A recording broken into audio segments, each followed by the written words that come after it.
I give you everything. I give you all the best things. I give you the best oil. I give you the best tires. Well, I guess we know which way it goes on.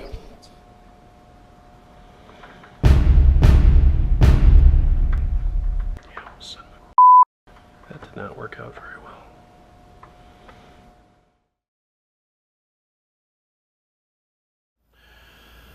Hey, what's up guys? It's Flashwing here, and I've got a real quick do-it-yourself today with a request from a subscriber on how to remove the marker lights from your R1.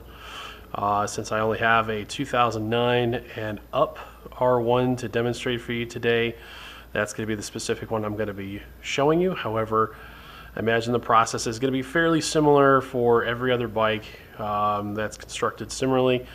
So if you've got an older R1, it's very possible that it may be similar, although I've never worked on the older generation, so I couldn't tell you for sure. But I'm going to go ahead and show you guys how to do that today. There are two tools that you're normally going to use. I have a set of T-handles that I just recently picked up, but any Allen head that is a 4mm will work.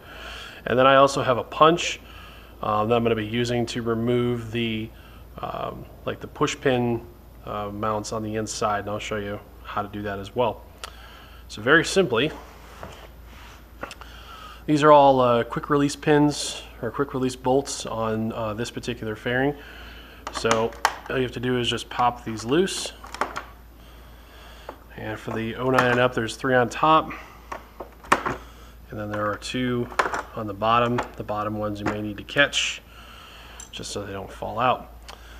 These tend to stay fairly secure, at least on my bike. So once you've got those loose, the next are going to be push pins, and unfortunately due to the lighting, I'm not going to be able to show you very well, but there are 1, 2, 3 push pins, and basically this wheel well section is sandwiched into the mid fairing. So you just need something that's got a sharp object, and you need to push the middle of the pin in, and that will release it.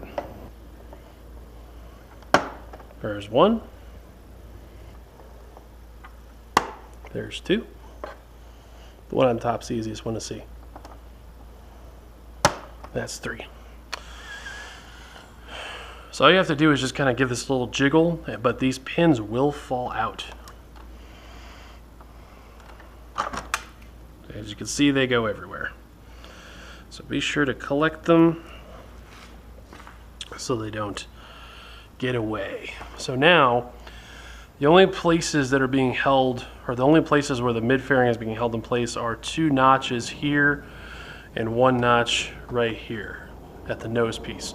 So if you grab from the back, you may have to pull up like that,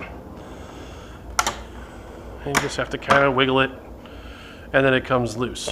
So from here, you're going to see how your side marker is held in with like a sandwich plate.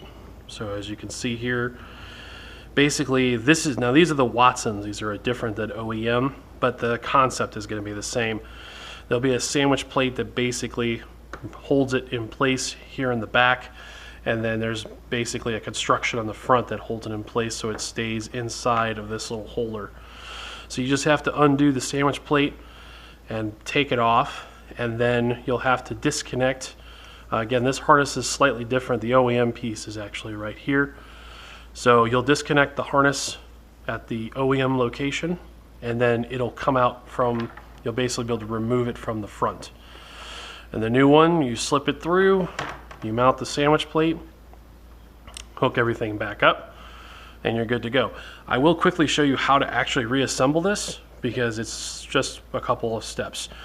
You have the 2 notches in the bottom of the mid fairing that go into your belly pan, like so. And then you have the 1 notch here that goes into the nose piece. And then you just have to kind of, you want to just kind of maneuver it into place. Sometimes it's a little easier if you take these screws out, but they're a pain in the butt to get back in. And then as soon as you kind of have it situated, go ahead and go ahead and lock down the, you have to kind of find it. Go ahead and lock down the top. That one's locked. And that one's locked. So we're good there. So now we just need to put the push pins back in, and all these are really easy. You basically just push this bottom connector into it resets itself. You put it in just like this. You put it in the hole. Yeah, I know, that's what she said. And then you basically push this in, and that spreads out these little legs, and that's what holds it in place. And you just kind of, since everything's lined up on this side, your wheel well should be lined up as well. There we go. Goes in, and you're done. Once you have the bottom one lined up, the others will follow.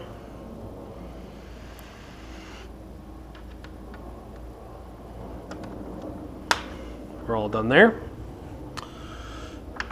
And then your last 2 bolts for the belly pan. Just a general reminder, all this stuff is in the service manual for these bikes. This is all fairly standard stuff. In case you have any questions, you can always find the service manual off of the interwebs and do it there. So that's how to remove your mid fairing. The other side, I guess it would technically be the right side, is pretty much the same. No real differences, but that's how you would remove your mid fairing, and also how you would change your side markers on a 2009 to 2014 Yamaha R1. Thanks for watching, guys.